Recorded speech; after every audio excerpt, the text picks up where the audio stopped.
በመጨረሻም እንግዲህ መድብል ዝናን በእጅ ውስጥ አስገባዋለሁ ብሎ እንደፎከረም አልቀረም። በዛሬው ዕለት እንግዲህ በዝና እጅ ሊሞት የነበረው ግን ደግሞ መድብል አግቶት ይገኛል። መድብል እንግዲህ ወንድሜ የት እንደደረሰ የውሃ ሽታ ሆኖ መቅረት የለበትም እኔ ወንድሙ ያለውለት በማለት እንግዲህ ተከታትሎ የት እንደገባ ለማወቅ አሁንም ቢሆን ዝናን እየተፋታው አይደለም። ይሁን እንጂ ኤፍራታ መርዝ ሰጥታ ልትገለው የነበረውን ግን ደግሞ በተቃራኒው እሱ ጨዋታውን ወደ ራሱ ይገለብጥና ዝናን በእጁ ያስገባዋል። ይሁን እንጂ የብሩክ ቤተሰቦች በዚህ መካከል እንግዲህ ዝና ስለታገተ በጣም ደስ ብሏቸው እንዲሁም ደግሞ እስር ቤት የነበሩ ሰዎች ራሱ እያንዳንዳቸው ተደስተው ንጹህ አየር ለመውሰድ እያሉ ወጥተው ሲንቀሳቀሱም እንደፈለጋቸው ሲያወሩም ነበረ። በተለይ ደግሞ ለሉላ በጣም የደስታ እንባ ነበር ያለቀሰችው። ምክንያቱም ሁል ቀን ከአንድ ቤት ተዘግታ ታጉራ ማልቀስ ባይባልም ግን ደግሞ በቃ አየር ይናፍቃት ነበረ። አግብቶ በነበረበት ሰዓት በጣም አንድ ቤት ነው የምትውለው። አሁን ራሱ ከዛ ቤት ፈንክተው ከወጣች በኋላ ራሱ ከአንድ ቤት ነው የምትውለው። ይህ ነገር በጣም አስጨንቋት ነበረ። በቃ አንድ ሰው የፈለገውን ነገር እንኳን ለማድረግ ለማግኘት ወጥቶ መንቀሳቀስ አለበት። እሷ ምንም አይነት ይህንን እድል ስላላገኘች በዚህ እድሏ እያዘነች መቼም አንድ ቀን ይህ ነገር ይስተካከላል በማለት እየጠበቀች እያለ እንግዲህ ድንገት ዝና ታግቶ እጁም እግሩም ታስሮ እንግዲህ መኪና ውስጥ ይገባል። ከገባም በኋላ እንግዲህ ሞገስ ለሉላ ደውሎ ይነግራታል። ምን የመሰለ ሰበር ዜና ስለሆነም በጣም ነው የማመሰግነው በእጅ ያው ዝና በመድብል እጅ ሆኗል።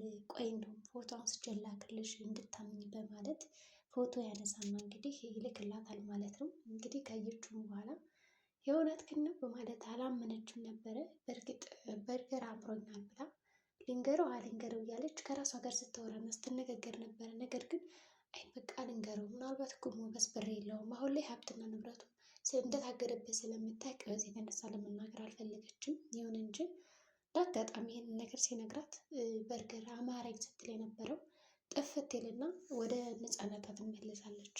ግን አንድ ሰው ነፃነቱ ሲመለስለት ምንም ነገር አያስፈልገውም። ምግብ ራሱ አይፈልግም። ብቻ እሷ ያሰበችው ምንድነው ከዛ ቤት ወጥታ እንደፈለጋት መሮጥ፣ እንደፈለጋት መጫወት እንዲሁም ደግሞ እጅ ለእጅ ተያይዛ መሳሳቅ ነበር የፈለገችው። በቃ ሁሉ ጣንዴ ከቤት ትለዋለች። አዎ ትችያለሽ ይላታል። ወዲያውኑ እንግዲህ አጅሪት ምንም ነገር ሳትይዝ ነበር ከቤት የወጣችውና መንገድ ለመንገድ እየሄደች በጣም ደስ ብላት እየሳቀች ወደ እነ ቅድስት ቤት ትደርሳለች። ወደ እነ ቅድስት ቤት ከደረሰች በኋላ እንግዲህ ቅድስትም ደስ ብሏታል። ዳጣም ነበረች። ተሰባስበው እንግዲህ በጣም እያለቃቀሱ ነበረ ዝና ታግቷል ሲባሉ። ቆይ ግን አጅሪት ዳጣ ደግሞ እንዴት ነው እኔ ለቅሶ ማስለቃቀስ እችልበታለሁ አልችልም በማለት ዝና ዝና እያለች እንግዲህ ስታለቅስ ነበረ። በዚህ የተነሳ ቅድስትና ሉላ ደግሞ ያዩዋታል። እንደውም መለስ ብላ ሉላ ወደኋላ ህይወቷ ስለሄደች ማልቀስ ጀመረች እና ለምን እንደምታለቅሽው ያስለቅሳል እንደ የእውነትም ይሄ አባባሌ ስትላት አይ እንደዛ ሳይሆን በቃ እኔ አሁን የማለቅሰው የደስታ እንባ ነው ትላታለች ማለት ነው። በሌላ በኩል እንግዲህ ማህሌት ወደ ኤፍራታ ቤት ከመጣችም በኋላ ዝና የት ነው በማለት እንግዲህ 30 ጊዜ ስልኩን እየቀጠቀጠች እየደወለችለት፣ ኤፍራታ ደግሞ በጣም ደንግጣ ተርበትብታ ኩርትም ብላ ነበር የተቀመጠችው። የተፈጠረ ነገር አለ እንዴ ብላ ስትጠይቃት አይ የለም የለም በማለት ነበር የሸመጠጠቻት። ይሁን እንጂ አለ ግን ምንድን አለቻት ስታስጨንቃት መድብል ሞተ ትላታለች።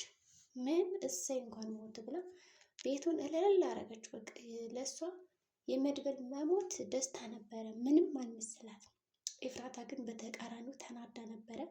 ቆይ አንቺ አንድ ሰው ሞተ ስትባይ እንደዚህ ነው እንደምትስቅ ምናምን ትላታለች። ታዲያ እኔ ምን ላድርግ ምናምን በማለት ነው እንግዲህ የመለሰችው።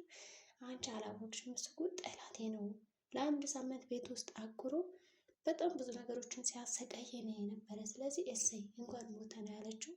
ኤፍራታም አሁንም በጣም ደንግጣለች። ምክንያቱም ዝና ለምንድነው ስልክ የማይነሳ እያለች ስለምትደውል እየጠቀጠቀች ስለሆነ እንግዲህ ምናልባት አሁን እኮ በዋትሳፕ አወርተናል ከዝና ጋር ለምንድን ነው የማይነሳለች ትላታለች። ኤፍራታ ደግሞ እኔ ምን አውቄ ይሄ አይደለም የስገራ ገብት ያለኝ ትላታለች። በቃ ያነሳል ደጋግመሽ ሞክሬ በማለት ስልኩን እንድትደውል ታደርጋለች ማለት ነው። እንግዲህ እየደወለች ነው ግን የሚያነሳ የለም። ይሁን እንጂ እንግዲህ መድብልም ከብሩክ ጋር ያለውን ነገር እስከሚያገኘው የሆነ ፍንጩ እስከሚያገኝ ድረስ ዝናን አልለቅም ብሏል። ከሞገስ ጋርም እንግዲህ ሲያወራ ሞገስ ይኸው እኔ እኮ ነግሬ ነበረ እኔ መድብል ነኝ አታውቀኝም አስገባዋለሁ ብዬ ነበረ ምናምን ብሎ ይነግረዋል። በዚህ የተነሳ እንግዲህ ሁሉም ነው የተደሰቱት። እንግዲህ ዝና ካመለጠ ግን በጣም ከባድ ነው የሚሆነው በእርግጠኝነት። ዝና እሱ አሁን ብዙ ሰው እሱ ነው በጣም ኃይለኛ ሰው ብለው ነው የሚያስቡት፣ ግን ዝና ከጀርባው በጣም ከባድ የሆኑ ትላልቅ ሰዎች አሉ።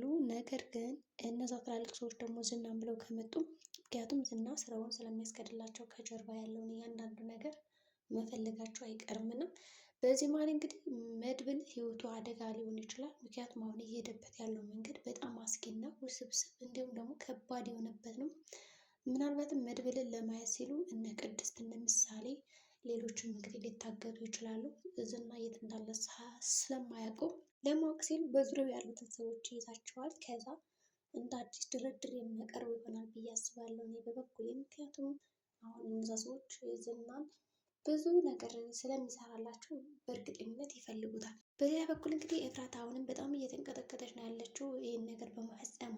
ወዲያውኑ እንግዲህ ማህሌት ስልክ ብትደውል እየሰራ አይደለም እና በድንገት ግን ስልክ ይደውልላታል። የማታውቀው በዝና በኩል የመጡ ሰዎች ይደውልላትና ዝና የለም የት አድርገሽው ነው በማለት ይጠይቃታል። እንግዲህ ኤፍራታም ዋጋ ትከፍያለሽ የሚል ዛቻ እንግዲህ ነግረዋታል ማለት ነው። ማህሌትም ደግሞ ዝና ምን አድርገሽው ነው በማለት ጠየቀቻት። ኤፍራታ ምንም አላረኩትም በማለት እነዛ ሰዎችም እንደሚገሏት አስፈራርተዋት ይለቋታል ማለት ነው። ወዲያውኑ ወጣ ትልና ከመድብል ጋር ትገናኛለች። እንግዲህ ኤፍራታም እባክህ ልቀቀው ልለምን ትለዋለች ማለት ነው። አንቺ እንዴት እኔ ከቤትሽ አምኜ ስለመጣው መርዝ እኮ ልታበይ ነበረ፣ ለምንድን ነው የምለቀው? ሲጀመር ቆይ እኔስ እንደማልገልሽ በምን እርግጠኛ ሆን? ታውቂያለሽ በጣም እንዳንቺ ያለ ስሜት የተለየ ነበረ። ብዙ ተስፋ አድርጌብሽ ነበር፣ ግን አመንኩሽ፣ ከዳሽኝ። የከደውትን ሰው ደግሞ በጣም ነው የምጠለው ይላታል። ምክንያቱም አምኗት ሄዶ ከቤቱ መርዙን ልታጠጣው ነበረ። ግን ምንድን አለችው? እኔ እኮ በጣም ተጨንቄ ነበረ፣ መርዙን እንዳትጠጣው ሁሉ በጣም ስፈራ ነበር፣ ግን ተገድጄ ነው። ዝና በጣም እገልሻለሁ ሲለኝ ያለኝ አማራጭ መስጠት ነው መርዙን ትለዋለች።